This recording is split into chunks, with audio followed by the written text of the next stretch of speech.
আম্মা দারোয়ান রাখতে হইব। ফাউল ফাউল লোকজন বাড়িতে ঢুকতে না পারে, ঢুকলে খাদায়া লাথি দিয়ে বার করে দেয়। তোমার সামনের এই লম্বুটারে তুমি বলে দাও আমি ভুইয়া বাড়ির পোলা, দারোয়ান আমার লাচ্ছি দিয়ে বাইর করে না, আব্বা বলে সালাম দিয়ে ঘরে ঢুকায়।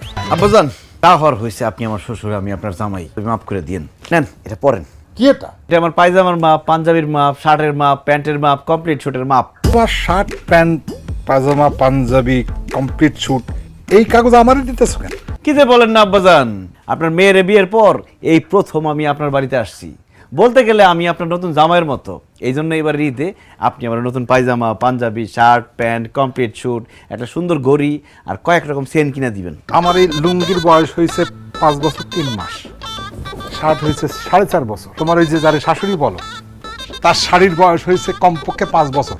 তোমার এই নতুন জামাই বললে আমার শার্ট প্যান্ট পাজামা পাঞ্জাবি কমপ্লিট স্যুট দিব কেন? তুমি কে কে কে কে?